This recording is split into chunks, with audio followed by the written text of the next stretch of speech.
வணக்கம் நண்பர்களே, welcome to all. இன்னைக்கு நம்ம ஸ்டாக் மார்க்கெட் சீரீஸ்ல 2வது எபிசோட் பார்க்க போறோம். ஃபர்ஸ்ட் எபிசோட்ல ஸ்டாக் மார்க்கெட்னா என்ன அப்படிங்கிற பேசிக்கை பார்த்தோம். ஸோ நீங்க உங்க ஸ்டாக் மார்க்கெட் இன்வெஸ்ட்மெண்ட் ஜர்னியை ஸ்டார்ட் பண்ணணும் அப்படின்னா அடுத்த ஃபர்ஸ்ட் ஸ்டெப் வந்து நீங்க வந்து இன்வெஸ்ட் பண்ணணும், இல்லை மியூச்சுவல் ஃபண்ட்ல இன்வெஸ்ட் பண்ணணும், இல்லை ஸ்டாக்ஸ் ட்ரேடிங் பண்ணணும், இல்லை ஸ்டாக்ஸ் பத்தின டெக்னிக்கல் அனலைஸ் பண்ணணும், சார்ட் ட்ரேடிங்லாம் பண்ணணும் அப்படின்னா உங்களுக்கு ஒரு டிமேட் அக்கௌண்ட் வேணும். ஸோ அந்த டிமேட் அக்கௌண்ட்டு எப்படி ஓப்பன் பண்ணுறது அண்ட் இந்தியாவில் இருக்கிற பெஸ்ட் டிமேட் அக்கௌண்ட்லாம் என்ன அப்படிங்கிறது, அது மட்டும் இல்லாமல் நம்ம ஒவ்வொரு ஸ்டாக்ஸையும் பை அண்ட் செல் பண்ணும்போது கவர்மெண்ட் மற்றும் ஸ்டாக் புரோக்கர்ஸ்க்கு வந்து ஒரு கிட்டத்தட்ட 9 விதமான சார்ஜஸ் வந்து நம்ம வந்து பே பண்ண முடியும். அது என்னென்ன சார்ஜஸ் அப்படின்னுங்கிற டீட்டெயிலை வந்து இந்த வீடியோ ஃபுல்லாக பார்க்க போகிறோம். இந்த வீடியோவில் உங்களுக்கு ஒரு டிப்ஸாக இந்த வீடியோவில் எண்டில் இந்தியாவில் இருக்கிற பெஸ்ட் ஸ்டாக் புரோக்கர்ஸ், அதாவது டிமேட் அக்கௌண்ட் என்ன அப்படிங்கிற ஒரு டிப்ஸும் கொடுக்க போகிறேன். ஸோ சில டிமேட் அக்கௌண்ட்ஸ் வந்து சில ஃபீஸ் எல்லாம் எக்ஸாம் பண்ணுறாங்க, ஃப்ரீயாகவே கொடுக்குறாங்க. ஸோ அந்த டிமேட் அக்கௌண்ட் என்னலாம் அப்படிங்கிறத தான் நம்ம பார்க்குறோம். ஸோ நம்ம வீடியோ மறக்காமல் ஃபுல்லாக பாருங்கள். So first of all demat account அப்படின்னா என்ன? டிமேட் அக்கௌண்ட் அப்படிங்கிறது நம்ம ஒரு ஸ்டாக்கை பை அண்ட் செல் பண்ணுறதுக்கு நமக்கு தேவையான ஒரு அக்கௌண்ட் தான். நான் லாஸ்ட் வீடியோவில் என்எஸ்சி அண்ட் பிஎஸ்சியில் தான் இந்தியாவில் நடக்கிற எல்லா பையிங் செல்லுமே நடக்குது, ஸ்டாக் மார்க்கெட் ட்ரேடிங் எல்லாமே அங்கே தான் நடக்குது அப்படின்னு சொல்லியிருந்தேன். ஸோ நம்ம வந்து ஒரு ஸ்டாக்கை வாங்குவோ விற்கணும்னா நம்ம வந்து இந்த என்எஸ்சி பிஎஸ்சி அமைஞ்சிருக்க மும்பையில் போய் வாங்க முடியாது. ஸோ நம்ம மொபைல்லே இருக்கிற ஒரு அப்ளிகேஷன் மூலமாக நம்ம வந்து ஸ்டாக்ஸை பை அண்ட் செல் பண்ணலாம். ஸோ அந்த அப்ளிகேஷன் தான் demat account. So demat account எது பெஸ்ட் அப்படிங்கிறத நம்ம இந்த வீடியோ லாஸ்ட் பார்க்கலாம். அதுக்கு முன்னாடி நீங்கள் வந்து முக்கியமாக தெரிஞ்சுக்க வேண்டிய ஒரு விஷயம், நம்ம ட்ரேடிங் ஸ்டார்ட் பண்ணும்போது நம்ம இன்வெஸ்ட் பண்ணும்போதோ அல்லது ட்ரேட் பண்ணும்போதோ நம்ம வந்து ஸ்டாக் புரோக்கர்ஸ் மற்றும் கவர்மெண்ட்டுக்கு வந்து சில டேக்ஸஸ், அதாவது 9 வகையான டேக்ஸஸ் நம்ம வந்து பே பண்ண வேண்டியிருக்கு. அது என்ன அப்படிங்கிறத நம்ம 1 by 1 பார்க்க போகிறோம். இப்போ அதை பார்க்கறதுக்கு முன்னாடி உங்களுக்கு ஒரு சின்ன பேசிக்ஸ் தான் சொல்ல போகிறேன். அதை புரிஞ்சுக்கிட்டீங்கன்னா தான் உங்களுக்கு நான் சொல்கிறதுலாம் உங்களுக்கு புரியும். ஃபர்ஸ்ட் ஆஃப் ஆல் பை அப்படின்னா என்ன அண்ட் செல் அப்படின்னா என்ன? பைங்கிறது நம்ம ஒரு கம்பெனியோட ஷேரை வாங்குறது, நம்ம டிமேட் அக்கௌண்ட் மூலமாக வாங்குறது பை அப்படின்னு சொல்லுவோம். இது வந்து பை ஆப்ஷன் இருக்கு. செல் அப்படிங்கிறது இப்போ நம்ம ஒரு ஷேர் வாங்கி வச்சிருக்கோம் அப்படின்னா அதை செல் பண்ணுவோம், அதை விற்கிறோம் அப்படிங்கிறத செல்னு சொல்லுவாங்க. ஸோ பை அண்ட் செல்னா என்னன்னு தெரிஞ்சுக்கணும். நெக்ஸ்ட் நீங்கள் தெரிஞ்சுக்க வேண்டிய முக்கியமான விஷயம், இன்ட்ராடே ட்ரேடிங்னா என்ன, டெலிவரி ட்ரேடிங்னா என்ன? இன்ட்ராடே ட்ரேடிங்னா என்ன அப்படின்னா நீங்கள் ஒரு ஷேரை காலையில் வாங்கி ஈவினிங்குள்ளே விற்கிறது தான் இன்ட்ராடே. அதாவது உங்களோட ட்ரேடிங் வந்து ஒரே நாளில் கம்ப்ளீட் ஆகிறது தான் இன்ட்ராடே ட்ரேடிங் சொல்லுவாங்க. டெலிவரி ட்ரேடு அப்படின்னா நம்ம வந்து ஒரு ஷேரை வாங்கி ஒரு நாளைக்கு மேலே 2 நாள் 3 வருஷமோ எத்தனை வருஷமோ நம்ம ரொம்ப வருஷத்துக்கு ஹோல்ட் பண்ணி வச்சிருக்கிறது தான் டெலிவரி ட்ரேடிங். நம்ம இப்போ ஒரு ஷேரை ஹோல்ட் பண்ணி வாங்கி ரொம்ப நாளைக்கு வைக்க போகிறோம் அப்படின்னு நம்ம டெலிவரி ஆப்ஷனில் தான் ஸ்டாக்கை வாங்கன்னு விற்கணும். ஸோ இப்போ நம்ம என்னென்ன சார்ஜஸ்ங்கிறத 1 by 1 பார்க்கலாம். ஃபர்ஸ்ட் நம்ம ஸ்டாக் புரோக்கர்ஸ் வந்து 2 விதமான சார்ஜஸ் வந்து நம்ம இருந்து வாங்குறாங்க. அது என்ன அப்படின்னா புரோக்கரேஜ், அதாவது இப்போ ஸ்டாக் புரோக்கர்ஸ் வந்து அதாவது டிமேட் அக்கௌண்ட் வந்து ஒரு இடைத்தரகர்கள் தான். நம்ம வந்து என்எஸ்சி பிஎஸ்சி மகாராஷ்டிராவில் போய் நம்ம ஷேர் வாங்க முடியாதுங்கிறதால நம்ம வந்து மொபைல் அப்ளிகேஷன் மூலமாக இங்கேருந்து வாங்குறோம். ஸோ இந்த ஸ்டாக் புரோக்கர்ஸ்க்கு நம்ம ஒரு அமௌண்ட் வந்து பே பண்ண வேண்டியிருக்கு. நார்மலாகவே எல்லா டிமேட் அக்கௌண்ட்ஸ் இன்ட்ராடே ட்ரேடிங்க்கு ஒரு நம்ம பை பண்ணாலும் 20 ரூபா அண்ட் செல் பண்ணாலும் 20 ரூபா சார்ஜஸ் அப்ளை பண்ணுறாங்க. தென் ஏஎம்சி ஆனுவல் மெயின்டெனன்ஸ் சார்ஜ், அந்த அக்கௌண்ட் ஆனுவல் மெயின்டெனன்ஸ் சார்ஜ், அந்த டிமேட்டோட ஆனுவல் மெயின்டெனன்ஸ் சார்ஜ்னு சொல்லி சில ஸ்டாக் புரோக்கர்ஸ் வந்து டிமேட் அக்கௌண்ட்ஸ் வந்து ஒரு சார்ஜஸாக எடுத்துக்கிறாங்க. அதுவும் சில புரோக்கர்ஸை பொறுத்து மாறும். சில ஸ்டாக் புரோக்கர்ஸ் வந்து ஆனுவல் மெயின்டெனன்ஸ் சார்ஜ் 240 இருக்கும், சில புரோக்கர்ஸ் 700 ரூபாய்க்கு வரைக்கும் இருக்கும். ஸோ இதுதான் ஆனுவல் மெயின்டெனன்ஸ் சார்ஜ். தென் இப்போ வந்து நம்ம நெக்ஸ்ட் 3வது சார்ஜ் என்ன பார்க்க போறோம், இனிமேல் நம்ம பார்க்க போறதுன்னா கவர்மெண்ட்டுக்கு நம்ம கொடுக்க வேண்டிய சார்ஜஸ். ஃபர்ஸ்ட் என்ன பார்க்க போறோம்னா எஸ்டிடி, செக்யூரிட்டி டிரான்சாக்ஷன் சார்ஜ். நம்ம ஒவ்வொரு ஷேர்ஸையும் பை அண்ட் செல் பண்ணும்போது நம்ம வந்து கவர்மெண்ட்டுக்கு 0.01% நம்ம வந்து டேக்ஸாக பே பண்ணணும். இதுதான் செக்யூரிட்டி டிரான்சாக்ஷன் சார்ஜ். தென் அதுக்கப்புறம் நம்ம GST, goods and service tax, இது வந்து 15%. இந்த 15% வந்து நம்ம ஒரு ஸ்டாக்கு இப்போ ஒரு 10,000 ரூபாய் மதிப்புள்ள ஒரு ஸ்டாக் வாங்குறோம் அப்படின்னா அந்த 10,000 ரூபாய்க்கு நம்ம 15% பே பண்ண தேவையில்லை. நம்ம இப்போ ஒரு 10,000 ரூபாய் உள்ள ஷேரை வாங்குறோம் அப்படின்னா அது ஒரு பை ஆர்டர்ல நம்ம வாங்குறோம்.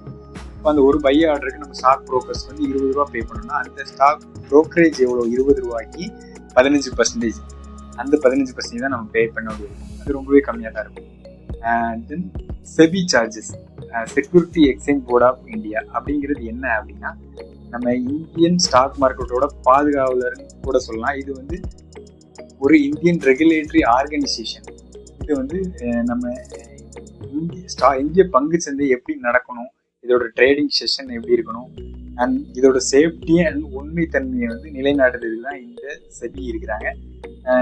இவங்க வந்து மார்க்கெட்ல எதுவும் தவறு நடக்காம இருக்கிறது கண்காணிக்கிறதும் அண்ட் மார்க்கெட் ரூல்ஸ் எல்லாம் ஸ்பெசிஃபை பண்றதெல்லாம் இங்க வந்து இந்த செபியோட வேலை. ஸோ இவங்களுக்கு நம்ம வந்து 0.001% பே பண்ண வேண்டியிருக்கும் எவ்ரி பை அண்ட் செல் ஆர்டருக்கு. தென் நெக்ஸ்ட் நம்ம என்ன பார்க்கணும்னா DP charges, depository participant charges. அதாவது டெபாசிட்டரி லிமிடெட் அப்படின்னா என்ன? நம்ம இந்தியாவில் 2 விதமான டெபாசிட்டரிஸ் இருக்காங்க, என்எஸ்டிஎல், சிடிஎஸ்எல். இவங்களோட வேலை என்ன அப்படின்னா நம்ம வாங்கி வச்சிருக்க ஷேர் நம்ம டிமேட் அக்கௌண்ட்ல வந்து நம்ம டிஜிட்டலாக வச்சிருக்கோம். பட் இந்த டிமேட் அக்கௌண்ட்ஸ், இந்த ஸ்டாக் புரோக்கர்ஸ் ஒரு வேலை கம்பெனியை மூடிட்டாங்க அப்படின்னா, அவரோட டேட்டாஸ்லாம் காணாமல் போயிடுச்சு அப்படின்னா நம்ம வாங்கி வச்சிருந்த ஸ்டாக் வந்து காணாமல் போயிடும். அதுக்கு ஒரு சேஃப்டியாக இருக்கிறதுக்காக தான் நம்ம வாங்கின உடனே நம்ம வந்து டெலிவரியில் ஹோல்ட் பண்ணி வைக்கிற ஸ்டாக்கு உடனே டிஜிட்டலாக இந்த என்எஸ்டிஎல்க்கு வந்து போயிடும். அங்கே வந்து சேஃபாக டிஜிட்டலி பாதுகாக்கப்படும். இதுவும் ஒரு கவர்மெண்ட் ரெகுலேட்டட் ஆர்கனைசேஷன் தான். ஸோ இதோட சார்ஜஸ் வந்து நம்ம வந்து ஒரு வாங்கி வச்சிருக்க ஷேரை செல் பண்ணும்போது மட்டும் இதுக்கான டேக்ஸ் நம்ம வந்து பே பண்ணா போதும். இது எவ்வளோ இருக்கும் அப்படின்னா 12 ரூபாயிலிருந்து 25 ரூபாய் வரைக்கும் இருக்கும். ஸோ நெக்ஸ்ட் நம்ம என்ன பார்க்க போறோம் அப்படின்னா என்ன சார்ஜஸ்னா ஸ்டாம்ப் டியூட்டி. இந்த ஸ்டாம்ப் டியூட்டி வந்து 0.015% வசூலிக்கப்படுறாங்க. இது வந்து ஸ்டேட் கவர்மெண்ட்டுக்கு நம்ம கொடுக்க வேண்டிய டேக்ஸ். ஸோ இந்த 7 வகையான சார்ஜஸ்லாம் நம்மளுக்கு வந்து நம்ம வந்து ஸ்டாக் வந்து ட்ரேட் பண்ணும்போது இன்வெஸ்ட் பண்ணும்போது உடனே பே பண்ண வேண்டிய சார்ஜஸ். அது மட்டும் தான் 2 சார்ஜஸ் இருக்கு. இது வந்து நம்ம இன்கம் டேக்ஸ் ஃபைல் பண்ணும்போது நம்ம வந்து பே பண்ண வேண்டியது. இது என்ன கண்டிஷன் நம்ம பே பண்ணணும்னா எல்லாரும் பே பண்ண வேண்டிய அவசியம் இல்லை. சப்போஸ் நீங்க ஸ்டாக் மார்க்கெட்ல இன்வெஸ்ட் பண்ணிருக்கீங்க, உங்க இன்வெஸ்ட்மெண்ட்ல இருந்து நீங்க ப்ராஃபிட் 1,25,000 மேல ப்ராஃபிட் எடுத்தீங்கன்னா அதுல நீங்க வந்து ஒரு குறிப்பிட்ட அமௌண்ட்டை டேக்ஸா பே பண்ணணும். அது என்னன்னா இதுல 2 டைப் என்ன இருக்குன்னா எஸ்டிசிஜி, ஷார்ட் டேர்ம் கேபிட்டல் கெயின் அப்படின்னு சொல்லுவாங்க. அதாவது நீங்க ஒரு பங்கை வாங்கி 1 வருஷத்துக்கு உள்ளே வித்துட்டீங்க, அதுல லாபம் உங்களுக்கு 1,25,000 ரூபாய்க்கு மேல கிடைச்சது.